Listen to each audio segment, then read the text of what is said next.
Hello friends, welcome to Tnpsc வெற்றிப்பாதை. நம்ம சேனலை subscribe பண்ணி தொடர்ந்து சப்போர்ட் பண்ணிட்டு இருக்க அத்தனை நல்லுள்ளவங்களுக்கும் என்னுடைய மனமார்ந்த நன்றிகள். நம்ம சேனல்ல இன்றைக்கு Tnpsc இந்தியன் பாலிட்டி சிலபஸ்ல கொடுக்கப்பட்டிருக்க ஸ்டேட் லெஜிஸ்லேச்சர், அதாவது மாநில சட்டமன்றம் அப்படிங்கிற இந்த டாபிக்கை ஷார்ட்டா தெளிவா ஷார்ட் நோட்ஸோட பார்த்துடலாம். வாங்க ஃப்ரெண்ட்ஸ், வீடியோக்குள்ள போகலாம். ஸோ ஸ்டேட் லெஜிஸ்லேச்சர் அதாவது மாநில சட்டமன்றம், ஸோ ஒரு ஸ்டேட் பொலிட்டிக்கல் சிஸ்டம் உடைய மைய பகுதியாகவும் முக்கியமான பகுதியாகவும் இந்த ஸ்டேட் லெஜிஸ்லேச்சர் பார்க்கப்படுது. ஸோ இதை பத்தி இந்தியன் கான்ஸ்டிடியூஷன்ல பகுதி 6 கீழ 3வது சாப்டர்ல எக்ஸ்பிளைன் பண்ணிருப்பாங்க. சோ இந்த சாப்டர்ல ஸ்டேட் லெஜிஸ்லேச்சர் மற்றும் எக்ஸிகியூட்டிவ்ஸ் பத்தின எக்ஸ்பிளனேஷன்ஸ் டீடைல்டா வழங்கப்பட்டிருக்கும். சோ இதன் உட்பகுதியா ஸ்டேட் லெஜிஸ்லேச்சர்னுடைய அமைப்பு, அதனுடைய டியூரேஷன், இதுல இருக்க ஆபீசர்ஸ், லெஜிஸ்லேச்சர்ல நடத்தப்படுற ப்ரொசீஜர்ஸ், ஸ்டேட் லெஜிஸ்லேச்சருக்குரிய பவர்ஸ் அண்ட் ஃபங்க்ஷன்ஸ் அப்படின்னு சொல்லிட்டு இதை எல்லாத்தையும் ஆர்டிகல்ஸ் 168ல இருந்து 212 வரையில இந்தியன் கான்ஸ்டிடியூஷன்ல டீடைல்டா எக்ஸ்பிளைன் பண்ணிருப்பாங்க. சோ கான்ஸ்டிடியூஷன் பொறுத்தவரையில யூனியன் லெஜிஸ்லேச்சருக்கு இணையா ஸ்டேட் லெஜிஸ்லேச்சரும் பார்க்கப்படுது. ஆனாலும் சில டிஃபரன்சஸ் யூனியன் லெஜிஸ்லேச்சருக்கும் ஸ்டேட் லெஜிஸ்லேச்சருக்கும் இருக்கு. சோ இத பத்தி எல்லாம் நாம இந்த வீடியோல கிளியரா பார்த்துடலாம். சோ இப்போ ஆர்கனைசேஷன் ஆஃப் ஸ்டேட் லெஜிஸ்லேச்சர் என்னன்னு பார்ப்போம். சோ ஸ்டேட் லெஜிஸ்லேச்சர் பொறுத்தவரையில எல்லா ஸ்டேட்டுக்கும் ஒரே மாதிரியான அமைப்பு இருக்கா அப்படின்னு கேட்டா கண்டிப்பா கிடையாது. ஏன் அப்படின்னா ஒரு சில ஸ்டேட்ல பை கேமரல் சிஸ்டம் ஃபாலோ பண்றாங்க, மீதமுள்ள பெரும்பாலான ஸ்டேட்ஸ்ல யூனி கேமரல் சிஸ்டம் தான் ஃபாலோ பண்ணப்படுது. சோ இது என்ன யூனி கேமரல் மற்றும் பை கேமரல் சிஸ்டம் அப்படின்னு பார்ப்போம். யூனியன் லெஜிஸ்லேச்சர்ல லோக்சபா மற்றும் ராஜ்யசபா அப்படின்னு சொல்லிட்டு இரு அவைகள் பார்த்தோம் இல்லையா, அதே மாதிரி ஸ்டேட்ஸ் லெவல்ல லெஜிஸ்லேட்டிவ் அசம்பிளி மற்றும் லெஜிஸ்லேட்டிவ் கவுன்சில் அப்படின்னு சொல்லிட்டு இரு அவைகள் இருக்கும். சோ இதுல எந்த ஸ்டேட்ல எல்லாம் ஒரே ஒரு அவை அமைக்கப்பட்டு அதன் மூலமா ஸ்டேட்ஸ்க்கு தேவையான சட்ட திட்டங்களை கொண்டு வராங்களோ அந்த மாதிரியான ஸ்டேட்டை யூனிகேமரல் ஸ்டேட் அப்படின்னு சொல்லுவாங்க. சோ இதே மாநிலங்கள்ல இரு அவைகள், அதாவது லெஜிஸ்லேட்டிவ் அசம்பிளி மற்றும் கவுன்சில் அப்படிங்கிற இந்த இரு அவைகளும் அமைக்கப்பட்டு லெஜிஸ்லேச்சர் ப்ரொசீடிங்ஸ் ஃபாலோ பண்றாங்களோ அந்த ஸ்டேட்ஸ் பை கேமரல் ஸ்டேட்ஸ் அப்படின்னு சொல்லிட்டு அழைக்கப்படுது. சோ அட் பிரசன்ட் இந்தியால உள்ள 28 மாநிலங்கள்ல 6 மாநிலங்கள் மட்டும் தான் பை கேமரல் சிஸ்டம் ஃபாலோ பண்றாங்க. எந்தெந்த ஸ்டேட்ஸ் அப்படின்னா ஆந்திர பிரதேஷ், தெலுங்கானா, உத்தரப்பிரதேஷ், பீகார், மகாராஷ்டிரா மற்றும் கர்நாடகா. சோ நம்ம ஆல்ரெடி இந்தியன் பாலிட்டி சம்பந்தப்பட்ட வீடியோஸ் பார்க்கும் பொழுதே பலமுறை தமிழ்நாடு பொறுத்தவரையில லெஜிஸ்லேட்டிவ் கவுன்சில் அப்படிங்கிற சட்ட மேலவை அப்படிங்கிறது கிடையாது, சட்ட பேரவை அப்படிங்கிற லெஜிஸ்லேட்டிவ் அசம்பிளி மட்டும் தான் இருக்கு அப்படின்னு பார்த்திருந்தோம். சோ என்னதான் தமிழ்நாட்டுக்கு 2010ல தமிழ்நாடு லெஜிஸ்லேட்டிவ் கவுன்சில் ஆக்டின் அடிப்படையில் சட்ட மேலவை கொண்டு வரலாம் அப்படிங்கிற தீர்மானத்தை கொண்டு வந்திருந்தாலும் இன்னும் அது நடைமுறைக்கு கொண்டு வரப்படல. சோ இப்போ நம்ம கான்ஸ்டிடியூஷன்ல ஸ்டேட் லெஜிஸ்லேச்சர் சம்பந்தப்பட்ட என்ன மாதிரியான ப்ரொவிஷன்ஸ் எல்லாம் கொடுத்திருக்காங்க அப்படின்னு பார்க்கலாம். சோ செகண்ட் சேம்பர் அப்படின்னு சொல்லிட்டு சொல்லப்படுற லெஜிஸ்லேட்டிவ் கவுன்சில் அப்படிங்கிறது இல்லாத ஸ்டேட்ஸ்ல அதை உருவாக்கலாம் அல்லது இருக்க ஸ்டேட்ஸ்ல அதை அபாலிஷ் பண்ணலாம் அப்படின்னு சொல்லிட்டு கான்ஸ்டிடியூஷன்ல இதற்கான வழிவகைகள் கொடுத்திருக்காங்க. சோ மாநில சட்டமன்றத்துல ஒட்டுமொத்த மெம்பர்ஸ்ல 2/3 மெஜாரிட்டியோட சட்ட மேலவை வேணும் அப்படின்னு சொல்ற தீர்மானம் நிறைவேற்றப்படுது அப்படின்னா இந்த தீர்மானம் பார்லிமெண்ட்டுக்கு பாஸ் செய்யப்பட்டு பார்லிமெண்டினுடைய ஒப்புதலோட கன்சர்ன் ஸ்டேட் இரு அவைகள் அமைக்கலாம் அப்படின்னு கான்ஸ்டிடியூஷன்ல வழங்கப்பட்டிருக்கு. சோ இதே மாதிரி தான் ஆல்ரெடி இருக்க லெஜிஸ்லேட்டிவ் கவுன்சிலை அபாலிஷ் பண்ணணும் அப்படின்னாலும் ஒட்டுமொத்த மெம்பர்ஸினோட 2/3 மெஜாரிட்டியோட லெஜிஸ்லேட்டிவ் கவுன்சிலை அபாலிஷும் பண்ணலாம். சோ இதன் அடிப்படையில தான் பஞ்சாப்ல 1969லயும் வெஸ்ட் பெங்கால்ல 1970லயும் லெஜிஸ்லேட்டிவ் கவுன்சில் அப்படிங்கிறது அபாலிஷ் செய்யப்பட்டது. தமிழ்நாடு பொறுத்தவரையில இதே ப்ரொசீஜர் அடிப்படையில 1986ல சட்ட மேலவை அப்படிங்கிறது கிளைக்கப்பட்டது. சோ இந்த வருடங்களை நோட் பண்ணிக்கோங்க. முக்கியமா தமிழ்நாட்டுல 1986ல தான் லெஜிஸ்லேட்டிவ் கவுன்சில் அப்படிங்கிறது அபாலிஷ் செய்யப்பட்டது அப்படிங்கறத நோட் பண்ணி வச்சு படிச்சுக்கோங்க ஃப்ரெண்ட்ஸ். சோ இப்படி யூனிகேமரல் மற்றும் பை கேமரல் சிஸ்டம்ஸ் பத்தி பார்த்தோம். இதுல யூனிகேமரல் சிஸ்டம், அதாவது ஒரு ஸ்டேட்டுக்கு ஒரே ஒரு அவை மட்டும் தான் இருக்கு அப்படின்னா அத லெஜிஸ்லேட்டிவ் அசம்பிளி அப்படின்னு சொல்லுவாங்க. இதனுடைய இன்னொரு பெயர் விதான் சபா அப்படின்னு சொல்லிட்டு சொல்லப்படுது. இதே அந்த ஸ்டேட்ல இரு அவைகள் இருக்கு அப்படின்னா அதுல லெஜிஸ்லேட்டிவ் கவுன்சில விதான் பரிஷத் அப்படின்னு சொல்லுவாங்க. சோ இந்த நேம்ஸை நோட் பண்ணிக்கோங்க. லெஜிஸ்லேட்டிவ் கவுன்சில் மற்றும் லெஜிஸ்லேட்டிவ் அசம்பிளினுடைய வேற ஒரு பெயர் என்ன அப்படின்னு சொல்லிட்டு எக்ஸாம்ல क्वेश्चंस வரதுக்கு வாய்ப்புகள் இருக்கு. சோ இப்போ நம்ம லெஜிஸ்லேட்டிவ் அசம்பிளியை பத்தி டீடைலா பார்க்கலாம். சோ சட்ட பேரவை அப்படிங்கிறது தான் ஒரு மாநிலத்துடைய ஒட்டுமொத்த ஃபங்க்ஷனாலிட்டியின் மைய பகுதியா பார்க்கப்படுது. ஏன்னா இந்த அவையில தான் மக்களால் தேர்ந்தெடுக்கப்பட்ட பிரதிநிதிகள் உறுப்பினர்களா இருப்பாங்க. சோ இப்படி மக்கள் யூனிவர்சல் அடல்ட் பிரான்ச்சைஸ் மூலமா எலெக்ஷன்ஸ்ல தங்களுடைய பிரதிநிதிகளை தேர்ந்தெடுப்பாங்க. சோ இவர்களை தான் நம்ம எம்எல்ஏ அப்படின்னு சொல்லுவோம், அதாவது மெம்பர் ஆஃப் லெஜிஸ்லேட்டிவ் அசம்பிளி அப்படின்னு சொல்லுவோம். சோ லெஜிஸ்லேட்டிவ் அசம்பிளில மேக்ஸிமம் ஸ்ட்ரென்த் அப்படிங்கிறது 500 இருக்கலாம் அப்படின்னும் இதே மினிமம் ஸ்ட்ரென்த் அப்படிங்கிறது 60க்கு கீழே போக கூடாது அப்படின்னும் கொடுக்கப்பட்டிருக்கு. சோ 60ல இருந்து 500 வரையில லெஜிஸ்லேட்டிவ் அசம்பிளினோட ஸ்ட்ரென்த் இருக்கலாம் அப்படின்னு சொல்லிட்டு கான்ஸ்டிடியூஷன்ல வழங்கப்பட்டிருக்கு. ஆனா இதே சில மாநிலங்கள்ல, உதாரணத்துக்கு மக்கள் தொகை குறைவா இருக்க மாநிலங்கள்ல மேல சொல்லப்பட்ட ஸ்ட்ரென்த்துக்கும் குறைவாகவும் லெஜிஸ்லேட்டிவ் அசம்பிளினோட மொத்த மெம்பர்ஸ் இருக்கலாம் அப்படின்னு சொல்லிட்டு சொல்லப்பட்டிருக்கு. சோ இப்படி ஒவ்வொரு மாநிலங்கள்லயுமே டெரிட்டோரியல் கான்ஸ்டிட்யூவன்சிஸ், அதாவது தொகுதிகளை பிரிக்கிறது அப்படிங்கிறது அந்த மாநிலத்துடைய மக்கள் தொகையின் அடிப்படையில தான் பிரிக்கப்படுது அப்படின்னு சொல்லிட்டு சொல்லப்படுது. சோ இந்த கான்ஸ்டிட்யூன்சிஸ் அடிப்படையில தான் லெஜிஸ்லேட்டிவ் மெம்பர்ஸ்க்கான சீட்ஸும் அலோகேட் செய்யப்படுது. சோ ஒவ்வொரு முறையும் சென்சஸ் எடுக்கப்படுது இல்லையா, இந்த சென்சஸின் அடிப்படையில தான் கான்ஸ்டிட்யூன்சிஸை எப்படி பிரிக்கிறாங்க அப்படிங்கிறதும் ஸ்டேட் லெஜிஸ்லேச்சர்ல இதை பேஸ் பண்ண சீட்ஸ் அலோகேஷன் என்ன அப்படிங்கிறதும் முடிவு செய்யப்படும். சோ இதன் அடிப்படையில 2003ல 87th அமெண்ட்மெண்ட் ஆக்ட் அப்படின்னு சொல்லிட்டு கொண்டு வந்திருப்பாங்க. இந்த ஆக்ட்ல 2001ல கொண்டு வரப்பட்ட சென்சஸின் அடிப்படையில டெரிட்டோரியல் கான்ஸ்டிட்யூன்சிஸ் ஃபார்ம் பண்ணப்படலாம். ஆனா ஸ்டேட் அசம்பிளினுடைய சீட்ஸ் எண்ணிக்கையை சேஞ்ச் பண்ண கூடாது அப்படின்னு சொல்லிட்டு சொல்லியிருப்பாங்க. சோ ஸ்டேட் லெஜிஸ்லேச்சர் சீட்ஸ்ல ஜெனரல் ப்ரொவிஷன்ஸ் இல்லாம வேறு சில ஸ்பெஷல் ப்ரொவிஷன்ஸும் வழங்கப்பட்டிருக்கு. என்ன அப்படின்னா எஸ்சி எஸ்டி கேட்டகரிக்கான இடஒதுக்கீடு அப்படிங்கிறது ஸ்டேட் லெஜிஸ்லேச்சர் மெம்பர்ஷிப்லயும் வழங்கப்பட்டிருக்கு. அதே மாதிரி ஆங்கிலோ இந்தியன் கம்யூனிட்டில இருந்து சரியான ரெப்ரசன்டேஷன் இல்ல அப்படின்னு சொல்லிட்டு மாநிலத்துடைய கவர்னர் ஃபீல் பண்றாரு அப்படின்னா அவருடைய சார்பா ஒரு ஆங்கிலோ இந்தியன் மெம்பரை லெஜிஸ்லேட்டிவ் அசம்பிளிக்கு நாமினேட் செய்வார். சோ முதல்ல லெஜிஸ்லேட்டிவ் அசம்பிளிக்கு ஆங்கிலோ இந்தியன் கம்யூனிட்டில இருந்து ஒரு மெம்பர் நாமினேட் செய்யப்பட்ட போது 10 ஆண்டுகளுக்கு ஒரு முறை இதை ரிவைஸ் செய்யலாம் அப்படின்னு சொல்லிட்டு கான்ஸ்டிடியூஷன்லயே சொல்லியிருப்பாங்க. ஆனா இது இப்படியே 10 ஆண்டுகளா ரிவைஸ் செய்யப்பட்டு இறுதியில இப்போ 2019ல கொண்டு வரப்பட்ட 104வது சட்ட திருத்தத்தின் மூலமா பார்லிமெண்ட்லயும் ஸ்டேட் லெஜிஸ்லேச்சர்ஸ்லயும் ஒதுக்கப்பட்ட ஆங்கிலோ இந்தியன் கம்யூனிட்டிக்கான சீட்ஸ் அப்படிங்கிறது அபாலிஷ் செய்யப்பட்டிருக்கு. சோ இது ரொம்ப ரொம்ப முக்கியமான பாயிண்ட் ஃப்ரெண்ட்ஸ், நோட் பண்ணி வச்சு படிச்சுக்கோங்க. அடுத்தது நம்ம லெஜிஸ்லேட்டிவ் கவுன்சில் பத்தி பார்க்கலாம். சோ சட்ட மேலவையினுடைய டோட்டல் ஸ்ட்ரென்த் அப்படிங்கிறது லெஜிஸ்லேட்டிவ் அசம்பிளில உள்ள மெம்பர்ஸ்ல 1/3 மெம்பர்ஸ்க்கு மிகாமல் இருக்கணும் அப்படின்னு சொல்லிட்டு சொல்லப்பட்டிருக்கு. அதே மாதிரி 40 மெம்பர்ஸ்க்கும் குறைவா இருக்கக்கூடாது அப்படின்னு சொல்லப்பட்டிருக்கு. சோ இந்த வரைமுறைகள் கான்ஸ்டிடியூஷன்ல சொல்லப்பட்டிருந்தாலும் இத பத்தின முடிவுகளை எடுக்கிறதுக்கான உரிமை பார்லிமெண்ட்டுக்கு வழங்கப்பட்டிருக்கு. அதாவது இந்த ஸ்ட்ரென்த்தை கூட்டவோ குறைக்கவோ பார்லிமெண்ட்டுக்கு அதிகாரம் இருக்கு. ஆனா இந்த அதிகாரத்தை யூஸ் பண்ணி இதுவரையில பார்லிமெண்ட் லெஜிஸ்லேட்டிவ் கவுன்சிலோட ஸ்ட்ரென்த்ல எந்த மாற்றங்களும் கொண்டு வரல. சோ இப்போ நம்ம இரு அவைகளுடைய டியூரேஷன் பத்தி பார்க்கலாம். சோ லெஜிஸ்லேட்டிவ் கவுன்சிலை பொறுத்தவரையில அதனுடைய மெம்பர்ஸ் நியமன உறுப்பினர்களாகவும் தேர்ந்தெடுக்கப்பட்ட மெம்பர்ஸ் ஆகவும் இருப்பாங்க. சோ இந்த அவையினுடைய எலெக்ஷன் இன்டைரக்டா நடைபெறும். அதாவது நம்ம ஆல்ரெடி ராஜ்யசபா பார்க்கும் பொழுது பார்த்தோம், அதனுடைய மெம்பர்ஸ் இன்டைரக்ட் எலெக்ஷன் மூலமா proportional representation by single transferable vote அப்படின்னு சொல்லிட்டு இதன் அடிப்படையில அந்த அவையினுடைய உறுப்பினர்களை தேர்ந்தெடுப்பாங்க அப்படின்னு பார்த்தோம். சோ அதே மாதிரி தான் லெஜிஸ்லேட்டிவ் கவுன்சிலுக்கும். சோ இந்த அவையினுடைய மெம்பர்ஸ் வெவ்வேறு சோர்சஸ் மூலமா தேர்ந்தெடுக்கப்படுவாங்க. சோ பொதுவா சொல்லணும் அப்படின்னா லெஜிஸ்லேட்டிவ் கவுன்சிலோட மொத்த மெம்பர்ஸ்ல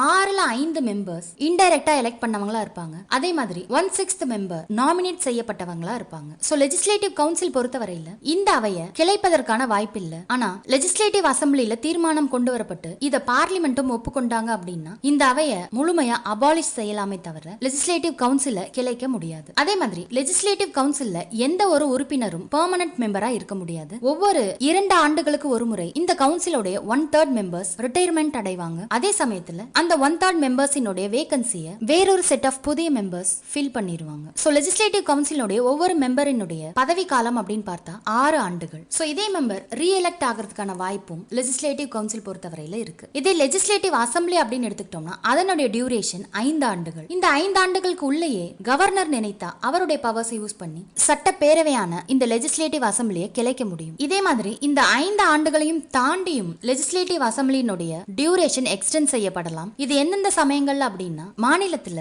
எமர்ஜென்சி சிச்சுவேஷன் நிலவுது அப்படின்னா அந்த சமயங்கள்ல மட்டும் லெஜிஸ்லேட்டிவ் அசம்பிளினுடைய டியூரேஷன் எக்ஸ்டெண்ட் செய்யப்படும். ஆனா இந்த எக்ஸ்டென்ஷன் அப்படிங்கிறது மேக்ஸிமம் 1 வருடம் வரையில இருக்கலாம் அப்படின்னு சொல்லிட்டு பார்லிமெண்டினுடைய லா மூலமா சொல்லப்படும். இதே எமர்ஜென்சி சிச்சுவேஷன் அப்படிங்கிறது சீஸ் செய்யப்பட்ட அதாவது முடிவுக்கு வருது அப்படின்னா அந்த சமயத்துல 6 மாதங்களையும் தாண்டி லெஜிஸ்லேட்டிவ் அசம்பிளினுடைய டியூரேஷன் அப்படிங்கிறது கண்டினியூ ஆகாது. சோ இது உங்களுக்கு புரிஞ்சிருக்கும்னு நினைக்கிறேன். அடுத்தது நம்ம மேனர் ஆஃப் எலெக்ஷன், அதாவது லெஜிஸ்லேட்டிவ் கவுன்சில்ல பல்வேறு சோர்சஸ் மூலமா மெம்பர்ஸ் எலெக்ட் செய்யப்படுறாங்க அப்படின்னு பார்த்தோம் இல்லையா, அதை பத்தி டீடைல்டா பார்க்கலாம். சோ லெஜிஸ்லேட்டிவ் கவுன்சிலோட ஒட்டுமொத்த மெம்பர்ஸ்ல 1/3 மெம்பர்ஸ் லோக்கல் பாடிஸை சேர்ந்த மெம்பர்ஸால எலெக்ட் செய்யப்படுறாங்க. சோ இதுல முனிசிபாலிட்டிஸ் மற்றும் டிஸ்ட்ரிக்ட் போர்ட்ஸ் அப்படிங்கறத நம்ம லோக்கல் பாடிஸ் அப்படின்னு சொல்லிட்டு சொல்லுவோம். அடுத்தது லெஜிஸ்லேட்டிவ் கவுன்சிலோட மெம்பர்ஸ்ல 1/12 மெம்பர்ஸ் கிராஜுவேட்ஸ் மூலமா எலெக்ட் செய்யப்படுவாங்க. அதே மாதிரி 1/12 மெம்பர்ஸ் 3 ஆண்டுகள் பணியில இருக்க டீச்சர்ஸ் மூலமா எலெக்ட் செய்யப்படுவாங்க. சோ அப்படி எலெக்ஷன்ல பார்ட்டிசிபேட் பண்ற இந்த டீச்சர்ஸ் செகண்டரி ஸ்கூல்ஸ் அல்லது அதற்கும் மேற்பட்ட எஜுகேஷனல் இன்ஸ்டிடியூஷன்ஸ் சேர்ந்த டீச்சர்ஸா இருப்பாங்க. அடுத்தது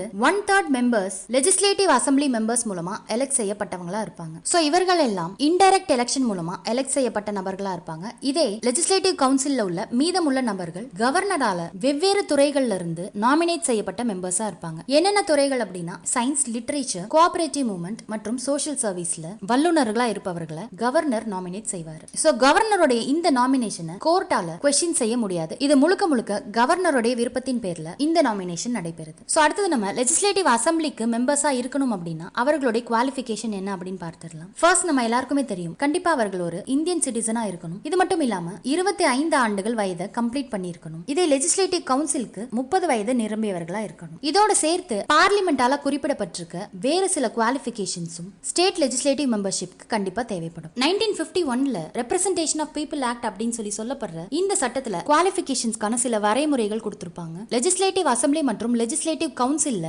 மெம்பர் ஆகணும் அப்படின்னா கண்டிப்பா அந்த பர்டிகுலர் பர்சன் அந்த ஸ்டேட்டினுடைய எலெக்டரா இருக்கணும் அப்படிங்கிற விதிமுறைகளும் குவாலிஃபிகேஷன்ஸ் கீழே வந்துரும். அடுத்தது நம்ம டிஸ்குவாலிஃபிகேஷன் பத்தி பார்க்கலாம். அதாவது எதன் அடிப்படையில எல்லாம் ஒரு மெம்பர் டிஸ்குவாலிஃபை செய்யப்படுவார் அப்படின்னா அவர் எந்த ஒரு ஆபீஸ் ஆஃப் ப்ராஃபிட்டையும், அதாவது கவர்மெண்ட் கீழே சேலரி வாங்குற மாதிரி எந்த ஒரு ஆபீஸையும் ஹோல்ட் பண்ணக்கூடாது அப்படின்னும், அப்படி இருந்தா அந்த மெம்பர் டிஸ்குவாலிஃபை செய்யப்படுவார் அப்படின்னும் கொடுக்கப்பட்டிருக்கு. இதே மனநலம் பாதிக்கப்பட்டவரா இருந்தாலும், இந்தியன் சிட்டிசனா இல்லாவிட்டாலும், அல்லது வாலண்டரியா ஃபாரின் சிட்டிசன்ஷிப்பை பெற்றிருக்காரு அப்படின்னாலும், அன்டிஸ்சார்ஜ் இன்சால்வெண்டா இருந்தாலும், பார்லிமெண்ட் மூலமா சட்டத்தின் அடிப்படையில் ஏதாவது ஒரு டிஸ்குவாலிஃபிகேஷன் கொடுத்திருக்காங்க அப்படின்னாலும் அந்த பர்டிகுலர் மெம்பர் ஸ்டேட் லெஜிஸ்லேச்சர் மெம்பர்ஷிப்ல இருந்து டிஸ்குவாலிஃபை செய்யப்படுவார். இது மட்டும் இல்லாம கட்சி தாவல் தடை சட்டத்தை மீறி இருக்காரு அப்படின்னாலும் அந்த பர்டிகுலர் பர்சனை டிஸ்குவாலிஃபை செய்யலாம். இதே மாதிரி ரெப்ரசன்டேஷன் ஆஃப் பீப்புள் ஆக்ட்ல டிஸ்குவாலிஃபிகேஷன்ஸ் ரிலேட்டடா என்னென்ன கொடுத்திருக்காங்க அப்படின்னா, கோர்ட் மூலமா தண்டனை பெற்றவரா இருந்தாலும், எலெக்ஷன்ல ஏதாவது மால் பிராக்டிஸ்ல ஈடுபட்டிருந்தாலும், 2 அல்லது 2க்கும் மேற்பட்ட வருடங்களுக்கு சிறை தண்டனை வழங்கப்பட்ட நபரா இருந்தாலும், கவர்மெண்ட்டுக்கு பினான்சியல் இன்ட்ரெஸ்ட் உள்ள ஏதாவது ஒரு கார்ப்பரேட் செக்டர்ஸ்ல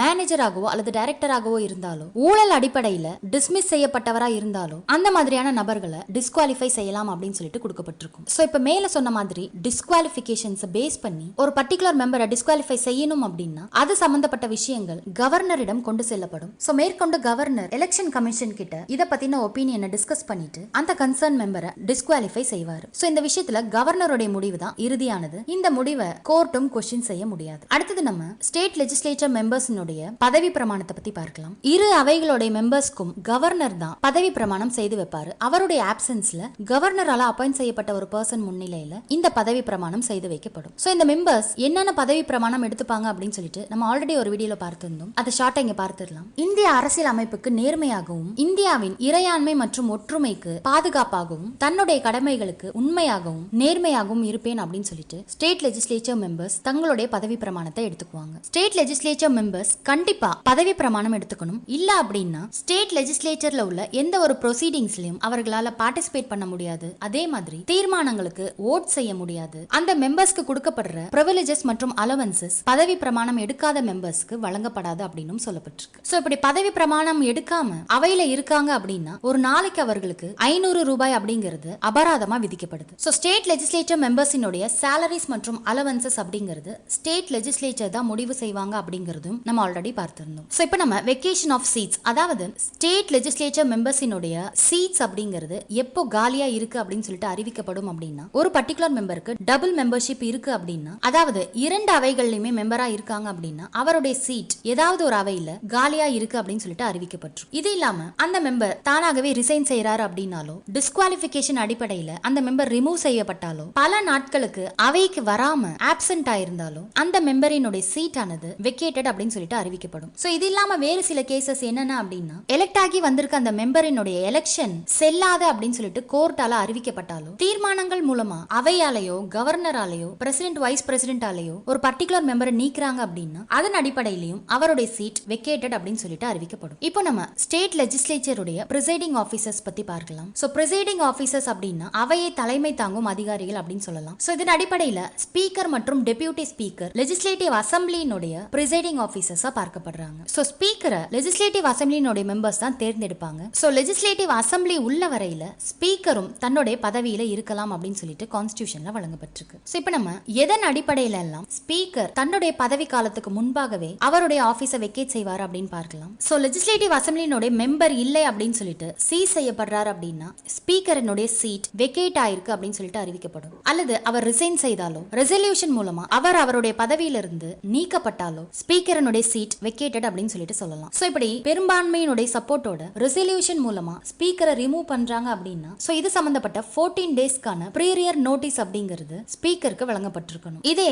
ஒரு லெஜிஸ்லேட்டிவ் அசம்பிளியே கிளைக்கப்படுது அப்படின்னா அந்த சமயங்கள்ல ஸ்பீக்கருடைய சீட் அப்படிங்கிறது வெக்கேட்டட் அப்படின்னு சொல்லிட்டு சொல்ல முடியாது. லெஜிஸ்லேட்டிவ் அசம்பிளி கலைக்கப்பட்டாலும் ஸ்பீக்கர் தன்னுடைய பதவியில தொடர்ந்து வகிக்கலாம். எப்ப வரைக்கும் அப்படின்னா அடுத்த லெஜிஸ்லேட்டிவ் அசம்பிளி ஃபார்ம் பண்ணி அந்த அசம்பிளியினுடைய ஃபர்ஸ்ட் சிட்டிங் வரையில. அடுத்தது நம்ம ஸ்பீக்கருடைய பவர்ஸ் அண்ட் டியூட்டிஸ் என்னன்னு பார்க்கலாம். ஒரு அவையினுடைய ஒட்டுமொத்த ஆர்டரையும் மெயின்டைன் பண்றவர் அப்படின்னு பார்த்தா அது ஸ்பீக்கர் தான். சோ எந்த ஒரு விவாதமா இருந்தாலும் அதுல இறுதி முடிவு அப்படிங்கிறது ஸ்பீக்கர் மூலமா தான் எடுக்கப்படும். சோ அவையினுடைய லீடர் ஸ்பீக்கரை சீக்ரெட் சிட்டிங்காக ரெக்வெஸ்ட் பண்றாரு அப்படின்னா அது சம்பந்தப்பட்ட முடிவுகளை எடுக்கிறவரும் ஸ்பீக்கர் தான். சோ ஒரு அவையை ஒத்தி வைக்கிறது அல்லது ஒரு அவையை தேவையான கோரம் இல்லாத சமயங்கள்ல சஸ்பெண்ட் செய்யறது அப்படிங்கிற ஃபங்க்ஷன்ஸ் எல்லாம் ஸ்பீக்கரை சார்ந்தது. சோ இந்த இடத்துல கோரம் அப்படிங்கிறது மினிமம் நம்பர் ஆஃப் மெம்பர்ஸ் அவையில பிரசன்ட் ஆயிருக்காங்க அப்படின்னா அதை தான் கோரம் அப்படின்னு சொல்லுவோம். சோ இந்த மினிமம் நம்பர்ஸ் இல்லாத போதுதான் ஸ்பீக்கர் அவையை சஸ்பெண்ட் செய்வார். சோ லெஜிஸ்லேட்டிவ் அசம்பிளில எந்த ஒரு வாக்கெடுப்பிலையுமே ஸ்பீக்கர் ஸ்டார்டிங்லயே ஓட் பண்ண மாட்டாரு. இன்கேஸ் ஒரு டைப் வருது அப்படின்னா, அதாவது ஒரு மசோதா மீது இரண்டு சைடுமே ஈக்குவல் நம்பர் ஆஃப் ஓட்ஸ் வருது அப்படின்னா அந்த சமயத்துல தன்னுடைய கேஸ்டிங் ஓட்டை எந்த ஒரு பாகுபாடும் இல்லாம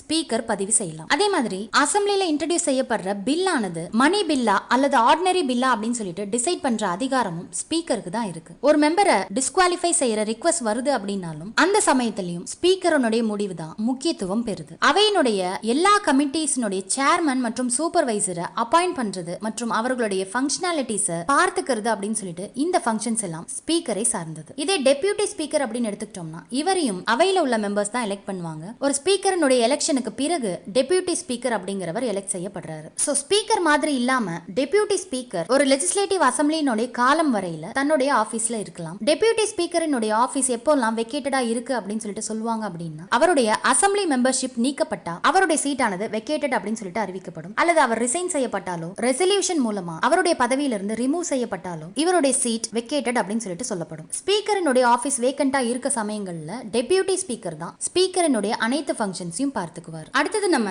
லெஜிஸ்லேட்டிவ் கவுன்சிலுடைய சேர்மன் மற்றும் டெபியூட்டி சேர்மனை பத்தி பார்க்கலாம். சோ லெஜிஸ்லேட்டிவ் கவுன்சில் மெம்பர்ஸ் தான் அதனுடைய சேர்மன் மற்றும் டெபியூட்டி சேர்மனை சூஸ் பண்ணுவாங்க. சோ அவர்களுடைய மெம்பர்ஷிப் சீஸ் செய்யப்பட்டாலோ அல்லது அவர்கள் ரிசைன் செய்தாலோ அவர்களுடைய ஆபீஸ் ஆனது வேக்கண்டா இருக்கு அப்படின்னு சொல்லிட்டு அனௌன்ஸ் செய்யப்படும். அல்லது அந்த அவை மெம்பர்ஸினுடைய மெஜாரிட்டியால பாஸ் பண்ணப்பட்ட ரெசல்யூஷன்னாலையும் இவர்களை அவர்களுடைய பதவியிலிருந்து ரிமூவ் செய்யலாம். இங்கேயும் 14 டேஸ்க்கான ப்ரீரியர் நோட்டீஸ் அப்படிங்கிறது இந்த ரிமூவலுக்கு முன்னாடியே கொடுத்திருக்கணும். சோ இப்படி ரிமூவல் சம்பந்தப்பட்ட ரெசல்யூஷன் ஆனது டிஸ்கஷன்ல இருக்கு அப்படின்னா அந்த சமயங்கள்ல சேர்மனோ அல்லது டெபியூட்டி சேர்மனோ அவர்களுடைய பதவியில வகிக்காம அவையில மத்த மெம்பர்ஸோட பொதுவா உட்கார்ந்து அவையில பார்ட்டிசிபேட் பண்ணலாம் மற்றும் அவையில பேசலாம் அப்படின்னு சொல்லிட்டு சொல்லப்பட்டிருக்கு. சோ லெஜிஸ்லேட்டிவ் கவுன்சில் பொறுத்தவரையில ஃபர்ஸ்ட் இன்ஸ்டன்ஸ்லயே சேர்மன் மற்றும் டெபியூட்டி சேர்மன் அப்படிங்கிறவங்க தங்களுடைய ஓட்டை பதிவு செய்யலாம் அப்படின்னு சொல்லிட்டு சொல்லப்பட்டிருக்கு. இதே நம்ம லெஜிஸ்லேட்டிவ் அசம்பிளிக்கு பார்த்த மாதிரி டைப் ஏற்படுது அப்படின்னா அந்த மாதிரியான சமயங்கள்ல லெஜிஸ்லேட்டிவ் கவுன்சிலோட பிரிசைடிங் ஆபீசர்ஸ் தங்களுடைய ஓட்டை பதிவு செய்ய மாட்டாங்க அப்படின்னு சொல்லிட்டு கொடுக்கப்பட்டிருக்கு. சோ லெஜிஸ்லேட்டிவ் அசம்பிளியினுடைய எல்லா சிட்டிங்கையும் தலைமை தாங்கி பொறுப்பேற்றி நடத்துறவர் அப்படின்னு பார்த்தா அது அந்த அவையினுடைய சேர்மன். அவருடைய ஆப்சன்ஸ்ல டெபியூட்டி சேர்மன் அவருடைய பொறுப்பை ஏத்துக்குவார். இன்கேஸ் இவங்க ரெண்டு பேருமே ஆப்சென்ட்டா இருக்காங்க அப்படின்னா அவையை சேர்ந்த வேற யாராவது ஒரு முக்கியமான மெம்பர் அந்த சமயங்கள்ல சேர்மனா ஆக்ட் பண்ணலாம். சோ சேர்மன் மற்றும் டெபியூட்டி சேர்மனுடைய ஆப்சன்ஸ்ல லெஜிஸ்லேட்டிவ் கவுன்சிலை சேர்ந்த வேற ஏதாவது மெம்பர்ஸ் கவர்னரும் தற்காலிகமான சேர்மனா அப்பாயிண்ட் பண்ணலாம் அப்படின்னும் சொல்லப்பட்டிருக்கு. ஓகே ஃப்ரெண்ட்ஸ், இந்த வீடியோல உங்களுக்கு ஸ்டேட் லெஜிஸ்லேச்சரை பத்தின manner of election, qualification, presiding officers அப்படின்னு சொல்லிட்டு இது எல்லாமே கிளியரா புரிஞ்சிருக்கும் நம்புறேன். நெக்ஸ்ட் வீடியோல நம்ம ஸ்டேட் லெஜிஸ்லேச்சருடைய பவர்ஸ் அண்ட் ஃபங்க்ஷன்ஸ் என்ன அப்படின்னு சொல்லிட்டு டீடைல்டா பார்க்கலாம். ஓகே ஃப்ரெண்ட்ஸ், இந்த வீடியோ உங்களுக்கு புரிஞ்சிருக்கும்னு நினைக்கிறேன். நம்ம நெக்ஸ்ட் வீடியோல மீட் பண்ணலாம். இது உங்கள் டிஎன்பிஎஸ்சி வெற்றி பாதை. தேங்க்யூ.